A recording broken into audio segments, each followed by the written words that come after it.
Hi there, welcome to the Schwowin's Nest. My name is Sandra, and this is the official start of my Christmas decor series. If you haven't already subscribed to my channel, I'd love it if you could click that red button and stick around a while.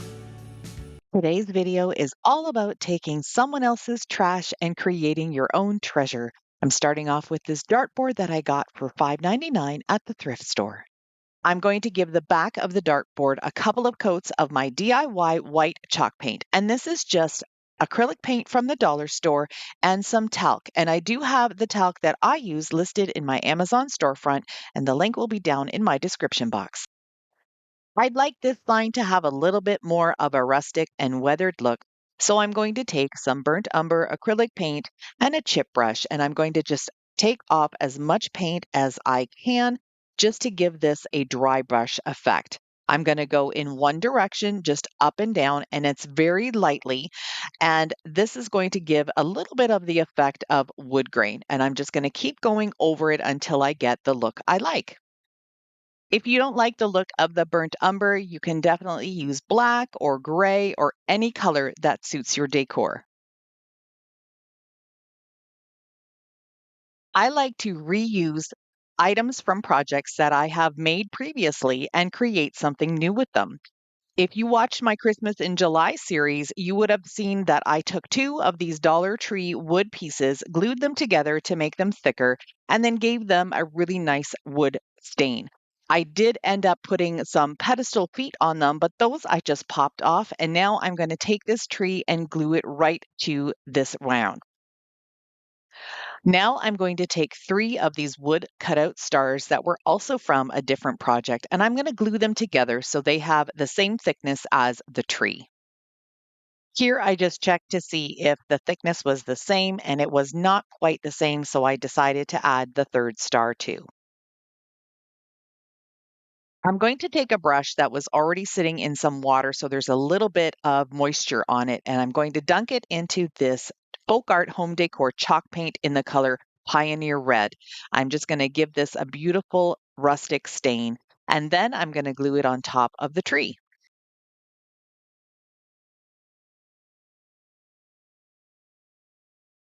I debated with myself for a really long time to decide if I wanted to put some type of border around the sign.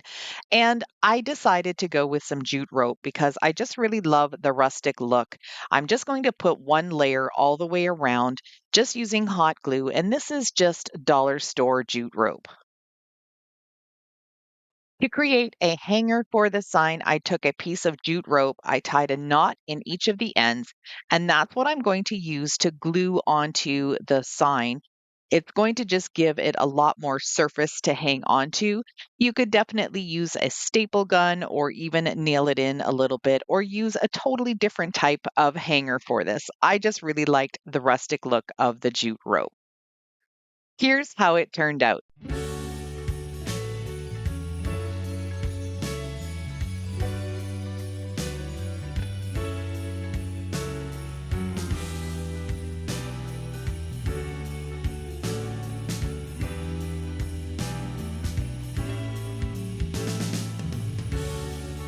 For my next project, I'm going to show you how you can print on rice paper. I'll have the brand that I'm using here listed down in my description box, and it will also be in my Amazon store. I get a lot of comments from people when I print on tissue paper that say it doesn't work for them. I've had a lot of success with it, but some of you out there are struggling and it's jamming your printer, it's smudging the paper, and the ink is just going all over the place. So I wanted to try and find a different type of material that would still give you the same effect, but would be a little bit easier for you to put through your printer. This rice paper has a bit of a design on it and it is much thicker than tissue paper, but it still gives you the same type of look. It has the ability to almost disappear onto your projects, especially when you're using a white background. So let me show you how I use this. I'm going to take these sheets and cut them in half simply because they're really large sheets and I want to make sure that this is going to fit on one piece of printer paper. I've laid out my rice paper on a regular piece of printer paper and I'm using painter's tape this time. I've tried using painter's tape on the tissue paper, and that works as well. It just gives the printer something a little bit bigger to grip onto rather than just the thin piece of Scotch tape that you might use. Make sure that you don't have any sticky edges coming up from your painter's tape. You can see here, I am just folding it down really well on the other side and creasing it a bit with my fingers. You want the rice paper to be super smooth.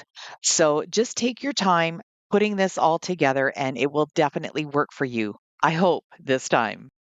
I took it to my printer and I printed out this really large postage stamp design. I will have this available as a free printable on my website, and the link for that is down in my description box. Normally, with tissue paper, I don't cut this close to my design, but because this rice paper is just a little bit thicker and it has more texture to it, I want to have a limited amount of the rice paper showing. I'm going to use my trusty Mod Podge to apply the rice paper to the box. And I'm going to be using a little bit of a thicker layer than I normally would with the tissue paper, simply because the rice paper, as I said before, is a little bit on the thicker side.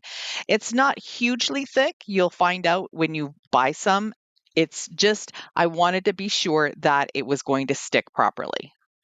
I like to lay my design on and then lift up half of it, add my Mod Podge, and then just lay my design down, and it works really well.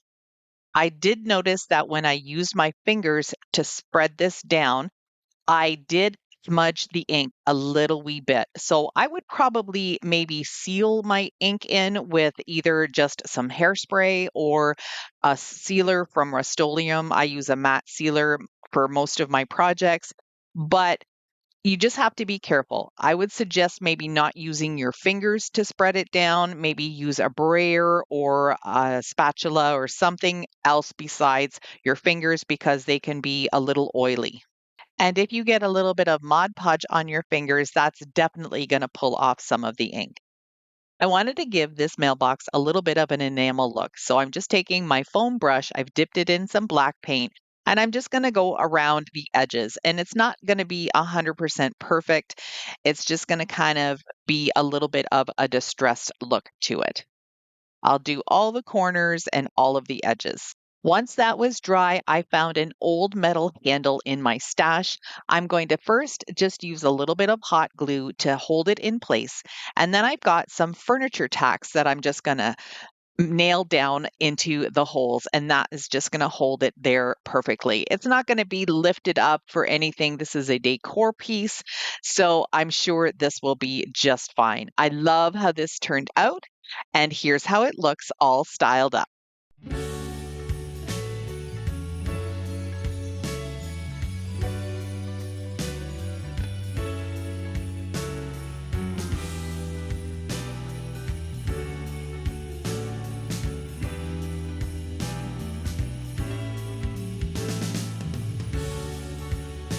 My next Trash to Treasure project, I also printed these trees out on the rice paper. And for this one, I was okay with having a little bit of the texture showing, because I'm going to be applying this to the front and the back of this little canister that I spray painted white. It has a little bit of a label area on each side. So I've just placed my little tree design and I'm using my fingernail just to outline where I need to cut it. I'm just going to fill this whole label area with this rice paper, because then it will look like a real label. Once I've got it all cut out and the shape is pretty spot on, I'm going to use again my Mod Podge and just glue it down the same way I did the first one. Now, I didn't mention that I did not put a sealer of Mod Podge on top. I did not want to take the chance of smudging any of the ink. And it looks okay. It looks just nice and dry. There's no shine to it. It's a nice matte finish. For this one, I just applied Mod Podge to the whole label area. You can see sort of that shape there. And then I just laid my tree design right on top and then just very gently pressed it down again with my fingers. I think the next time I do projects with this rice paper, I'm going to try a stiff but not so stiff, dry paintbrush and see if I can just get that smoothed out that way. What you see me doing here is because this is a rounded piece, I did get a little bit of wrinkles. But I was really surprised when I just pushed down on the wrinkles with the rice paper, they just literally disappeared. And I didn't get any bubbles or anything on any of these designs. So I'm really pleased with how this rice paper printing is turning out. I have this wooden dice that came from Crafter's Square at the Dollar Tree. I'm going to just glue it right on top in the center of the lid. Then I'm going to take one of my sage green colors and I'm going to paint it green, just give it a couple of coats. And this just finishes off the top of this canister. If you're interested in getting some of these trees, I have a design of 6 pages up on my Etsy shop, and I'll leave the link for those down in my description box too. I took some really small buffalo check or gingham white and black ribbon that came from the Dollar Tree as well. And I'm just going to tie a just simple ribbon right around that groove in the canister. I'm going to then just glue down these little tails that are kind of sticking out. They're just a little bit long as well. And then I'm going to add a double loop bow on top with some shorter tails, and this project is done. I think it'll be really pretty to have this out for the Christmas season, but also throughout the winter season and even all year round. You could use it as a candy dish, you could use it as a canister in your kitchen for coffee or tea. It's just really the possibilities are endless for a project like this. Here's how this project turned out.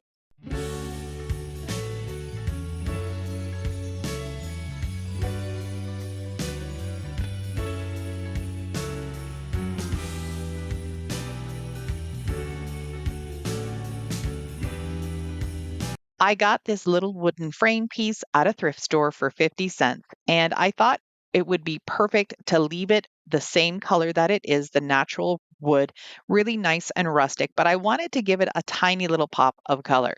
So I'm going to be taking this sage paint color that I used previously, and I'm going to give it the color just around the edges, and then I'm going to bring it up, as you can see me doing here, a little bit just on that little lip on the edge of the frame. Once I finished it, I didn't like the look of the green because there's something that I want to do to the inside of the frame, and this green just didn't jive with it. So I ended up taking the same Pioneer Red and going over it, but leaving a tiny little bit of the green peeking out. I want to add this little bottle brush tree to this frame, but this turquoise green color just wasn't doing it for me. So I'm taking the same sage color and I'm just sort of dry brushing it and adding some green into the middle of it. And there's still going to be a little bit of that teal color peeking out, but that's just giving it more of a realistic look. And I think I'm going to be doing this to more of my bottle brush trees down the road. Since the green covered up a lot of the snow, I'm just taking some of my white chalk paint and a tiny little brush, and I'm just going to be rubbing it across the tree. It's going to have some thicker spots, some lighter spots. It's going to look very natural. So unfortunately, I did not film what I did with the bottle brush tree, but I think you can see what I did here. I took some hot glue and I glued him right inside the center of the frame.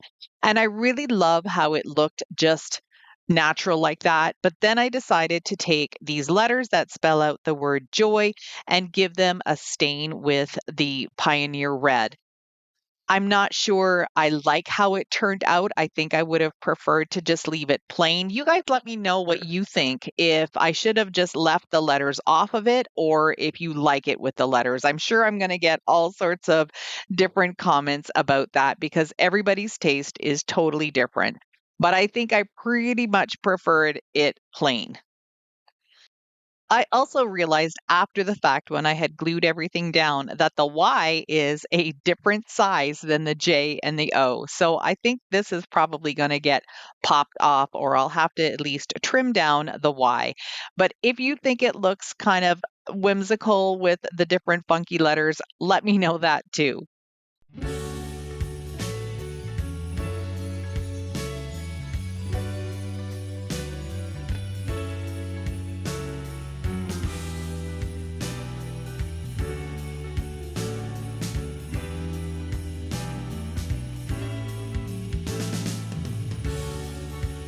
My final project is just taking this old rolling pin that was at my cottage. I replaced it with a new one because it's actually got a bow in it. So it's really not very handy for baking or using for cooking anyway. So I'm taking my pre-made little stain here. This is just a mix of burnt umber and dark gray and some black and a little bit of water. And I just leave it in this little squeeze bottle because it's just so easy to have it on hand and ready to go.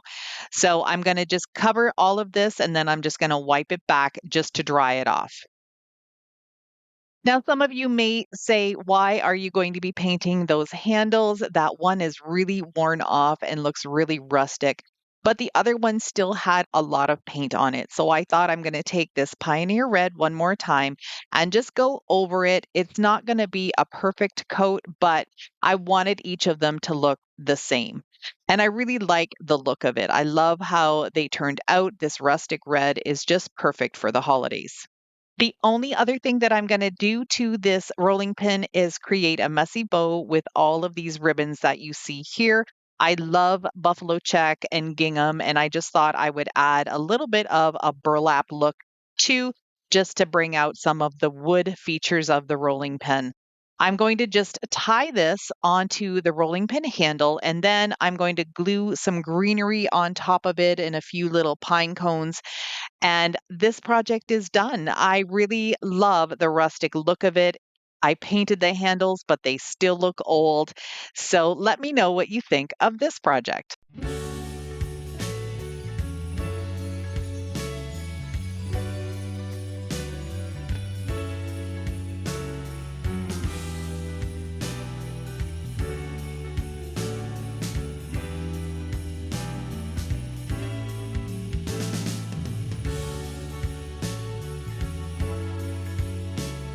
Thank you so much for spending some of your time with me today. I truly appreciate each and every one of you. I hope you got some inspiration to take some trash and turn it into your own treasure. Make sure you hit that like button, the subscribe button, and the notification bell so you don't miss out on another video from me. Take care, and I'll see you in the next one.